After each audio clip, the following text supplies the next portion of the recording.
আমার আজকের রেসিপি ভুনা খিচুড়ি বা ভুনি খিচুড়ি। সম্পূর্ণ নিরামিষ এই রেসিপিটি যেমন নিরামিষ দিনে লাঞ্চ বা ডিনারে সার্ভ করা যেতে পারে, তেমন পুজোর ভোগের জন্য আদর্শ। নামের খিচুড়ি হলো এটা কিন্তু পোলাওয়ের মতোই ঝরঝরে হয়।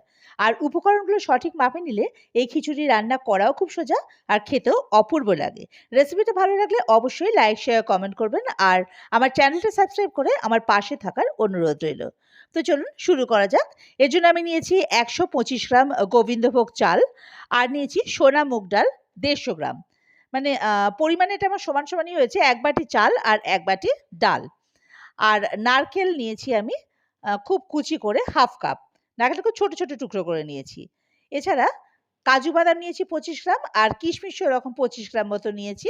আর নিয়েছি পনির নিয়েছি ১০০ গ্রাম, যেটা আমি খুব ছোট ছোট চৌকো চৌকো করে কেটে রেখে দিয়েছি। সোনা মুগ ডালটাকে আমি হালকা লাল করে ভেজে ভালো করে ধুয়ে জল ঝরিয়ে নিয়েছি। আর চালটাও খুব ভালো করে ধুয়ে জল ঝরানোর জন্য রেখে দিয়েছি একটা ছাঁকনির মধ্যে। এবারে ওভেনে কড়াই বসালাম, তাতে সাদা তেল দিলাম আমি ৩ টেবিল স্পুন। তেলটা গরম হয়ে গেলে ফ্লেমটাকে মাঝারি আঁচে করে নিয়ে পনিরগুলো আগে হালকা লাল করে ভেজে নেব। পনির কিন্তু একদম কড়া করে ভাজা যাবে না, তাহলে স্টিফ হয়ে যাবে, খেতে ভালো লাগবে না। দেখুন পনির ভাজা হয়ে গেছে, এবার এগুলো তুলে নেওয়ার পালা। পনিরগুলো তুলে নিয়ে ওই একই তেলে এবার দিয়ে দেবো আমি নারকেল কুচি। নারকেল কুচিটা কিন্তু বেশ লাল করে ভেজে নেব। লাল করে ভাজা হয়ে গেছে, এটাও তুলে নেব। মিনিট খানেক লাগে নারকেলটা ভাজতে। এবার ওই একই তেলে কাজু বাদাম, তারপরে কিশমিশ, এই দুটোই হালকা লাল করে ভেজে নেব। এগুলো কিন্তু খুব কড়া ভাজবো না। দেখুন সব কিছু আমার ভেজে রাখা হয়ে গেছে। এবারে কড়াইয়ের মধ্যে যে অবশিষ্ট তেলটা রয়েছে তাতে আরও ১ টেবিল স্পুন ঘি মিশিয়ে দিলাম।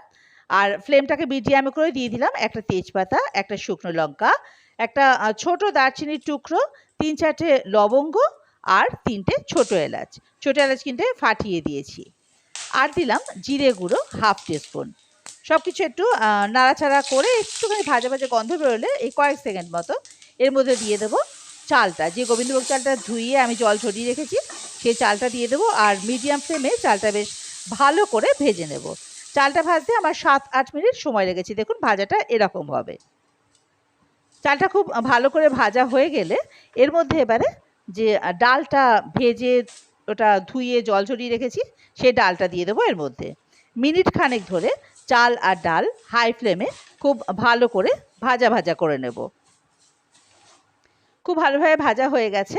এবার এর মধ্যে আমি দিয়ে দেবো পরিমাণ মতো নুন। আমি এখানে ১ টিস্পুন নুন দিয়েছি, আপনারা কিন্তু স্বাদ অনুযায়ী নুন দেবেন। আর হলুদ দিয়েছি ১ টিস্পুন হলুদ গুঁড়ো। আর আদা বাটা দিয়েছি আমি ১ টিস্পুন। আরও মিনিট খানেক সব মশলা একসঙ্গে ভালোভাবে মিশিয়ে দিয়ে এর মধ্যে ভেজে রাখা কাজু আর কিশমিশটা দিয়ে দেবো। আর ভেজে রাখা নারকেলটাও কিন্তু এর মধ্যে দিয়ে দেবো। এবার সব কিছু একসঙ্গে খুব ভালোভাবে নাড়াচাড়া করে ভেজে নেব আরও মিনিট খানেক।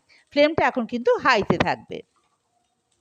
হাই ফ্লেমে ভালোভাবে নাড়াচাড়া করা হয়ে গেলে এবারে এর মধ্যে জল দেব, গরম জল। আমি চাল আর ডাল মিলিয়ে ২ বাটি হয়েছে আমার, তো গরম জল আমি দিয়েছি ৪ বাটি। জলটা কিন্তু আমি ফুটিয়েই নিয়েছি, ঠান্ডা জল এক্ষেত্রে আমি ইউজ করিনি। কাজেই গরম জল দেওয়ার ফলে জল এক্ষুনি ফুটেও যাবে। আর জলটা যখন খুব ভালোভাবে ফুটে যাবে তখন এটাকে ঢাকা দিয়ে হাই ফ্লেমে আগে রেখে দেবো মিনিট ৩-৪। মিনিট ৩-৪ পর ঢাকাটা খুলে নেব। দেখুন জলটা একটু শুকিয়ে এসছে। এবারে ফ্লেমটাকে একেবারে লোতে করে দেব। এবারে আবার এটাকে ঢাকা দিয়ে রাখবো মিনিট ৫। ফ্লেমটা কিন্তু এখন একদম লোতে থাকবে। মিনিট ৫ পর ঢাকাটা খুলে নেব। দেখুন জলটা অনেকটা শুকিয়ে এসছে, কিন্তু পুরো জল শুকায়নি, এখনও জল আছে। আর চাল ডালটাও প্রায় 85% মতো সেদ্ধ হয়ে গেছে, কিন্তু আরও একটু সেদ্ধ হওয়া বাকি আছে। এই সময় এটাকে ভালোভাবে নাড়াচাড়া করে ফ্লেমটা লোতেই থাক, এখন ফ্লেম এখন বাড়াবো না। এই সময় এর মধ্যে দিয়ে দেবো চিনিটা। আমি এখানে ২ টিস্পুন চিনি দিয়েছি। আপনারা চিনি স্কিপ করতেও পারেন, কিন্তু খিচুড়ি তো একটু চিনি দিলে ভালো লাগে। এবারে এর মধ্যে পনিরটা দিয়ে দেবো আর এই ৩-৪টে কাঁচা লঙ্কা চিড়ে দিয়ে দেবো। আপনারা যদি ঝাল একটু বেশি খেতে চান সেক্ষেত্রে কাঁচা লঙ্কা একটু বেশি দিতে পারেন। এই সময় লঙ্কাটা দিলে গন্ধটাও খুব ভালো আসে। এবার সব কিছু খুব ভালোভাবে নাড়াচাড়া করে মিশিয়ে নিয়ে এর মধ্যে দিয়ে দেবো গরম মশলার গুঁড়ো হাফ টিস্পুন আর আদা বাটা দেব ১ টিস্পুন। এবার সব কিছু একসঙ্গে খুব ভালোভাবে আবার মিশিয়ে দেব।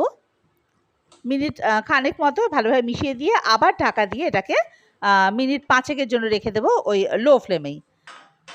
তার থেকে পুরো জলটা শুকিয়ে যাবে আর চাল ডালটা একদম পারফেক্ট সেদ্ধ হয়ে যাবে।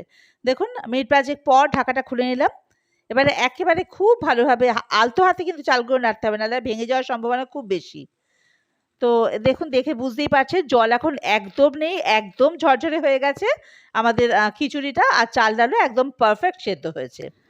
এবারে এখানে 2 টেবিল স্পুন মতো ঘি দিয়ে দেবো, কারণ খিচুড়িতে ঘিয়ের গন্ধটা তো খুবই ভালো লাগে। এবার ফ্লেমটাকে অফ করে ঢাকা দিয়ে রেখে দেবো মিনিট 5। মিনিট 5 পর ঢাকাটা খুলে নিলাম। দেখুন রেডি আমাদের ভুনি খিচুড়ি বা ভুনা খিচুড়ি। খুব ঝরঝরে হয়েছে এটা।